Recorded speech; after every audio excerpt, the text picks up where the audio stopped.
All right, guys, welcome back to the Swampy Sports Podcast. We do have a special guest today. We have our champion of our March Madness Bracket Challenge, the winner of a $100 Fanatics gift card. We have Alan Bryan from East Tennessee. How's it going, man? Doing good, man. How about you?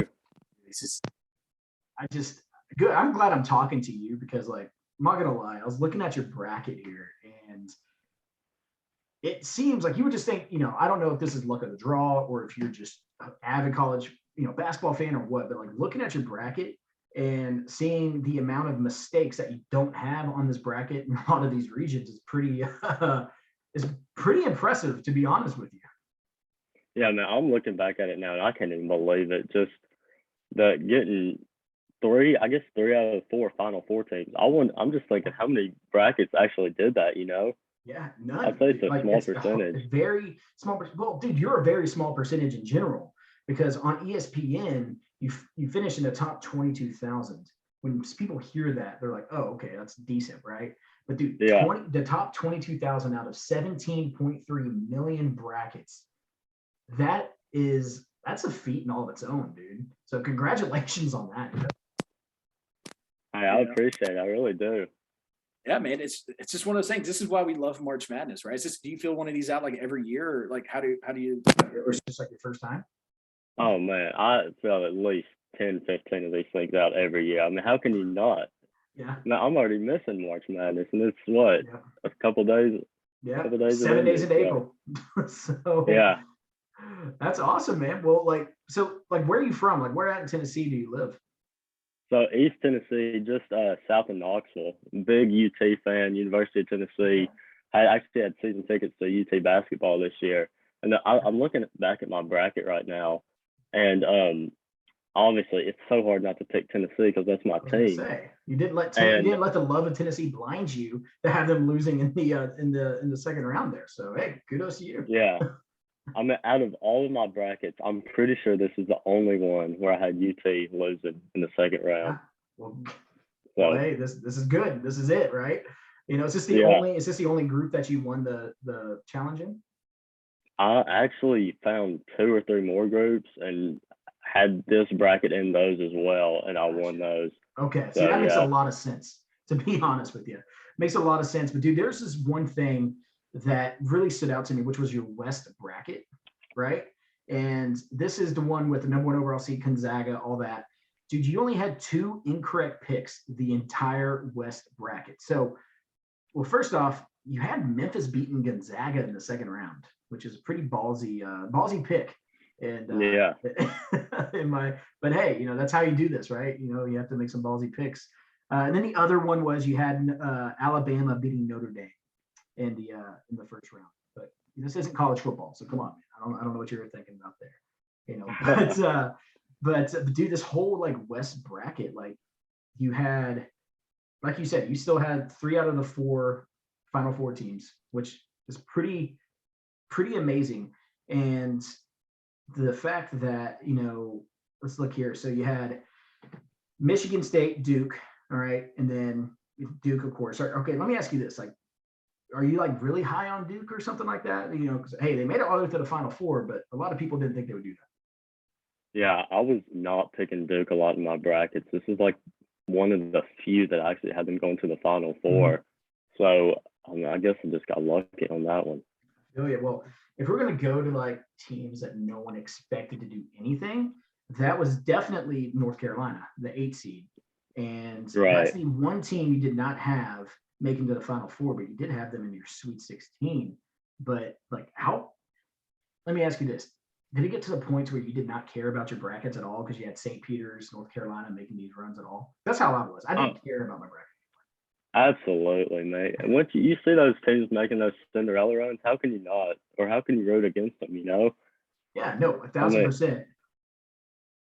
1,000%. But I saw that you had North Carolina in Sweet 16, then you had UCLA beating them. But then you go to your South region as well, and it looks like you technically only had 3 wrong picks. It shows 4, and that's just because you had Arizona, who screwed everybody over by losing. But I really think Houston probably saved you or probably when I say saved you, I mean ruined your bracket. I think if Houston would have made it all the way to where you said, which was the Elite Eight, which I think they had a chance to for sure, going up against.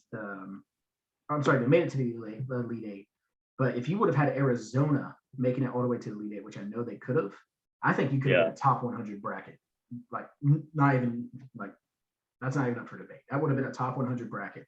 I think if you had all of them going straight into that, because you would have had 3 out of 4 Final Fours, and then because you only missed 1, 2, 3, 4 out of the Elite Eight as well. So, dude, this was incredible. So I'm giving you props. Like, what a great bracket, man. That's awesome. So you win $100 Fanatics gift card. The one thing I'm going to point out before we stop talking about this was, we're big Oklahoma fans. This podcast. Yeah. Like the host there. I'm a very unbiased person. The other person on the other end, maybe not. He tries his best, but the fact that you trusted Texas to get to the Sweet. I just hope this shows you can never trust Texas to do anything in any sport besides swimming. All right. So I hope it's a lesson for you. There you go. But other than that, man, what are you gonna spend the gift card? I'm sorry, you cut out a little bit. What did you say? I was gonna say, what are you gonna spend? Oh, first thing, 100%, I'm getting a Tennessee SEC champion shirt. I was wanting one of those. Yeah. And, it's our first SEC championship since at least I've been alive, way long before they got one. But I got to get – man, you're cutting up again. Sport? What did you say? Is it like in any sport that's like your first SEC championship in? Oh, no. We've got other sports. We've got them there, but okay, it's basketball. So I think it might have been 1979 was the last time Holy I had an SEC. Well, that's the tournament championship. We had the regular season a couple times in the last couple decades, but yeah, tournament. So that's 100% the first thing I'm getting. Dude, that's it, man. That's awesome. But hey, since we got a Vols fan here, we're big on college football on this podcast. Oh, yeah. One big thing I want to get an idea of is, dude, Tennessee looks like they're moving in the right direction under Josh Heupel. So, like, how do you feel as a fan seeing where Tennessee's going under Josh Heupel? Like, what's your optimism, or what are your thoughts, on him pretty early on? Man, all I've known my whole life is bad Tennessee football coaches. I mean, from Butch Jones to Lane Kiffin. I mean, he's a good coach, but for us, didn't work out there. Yeah. Yeah. But man, I think Heupel is our guy. Finally, we've got.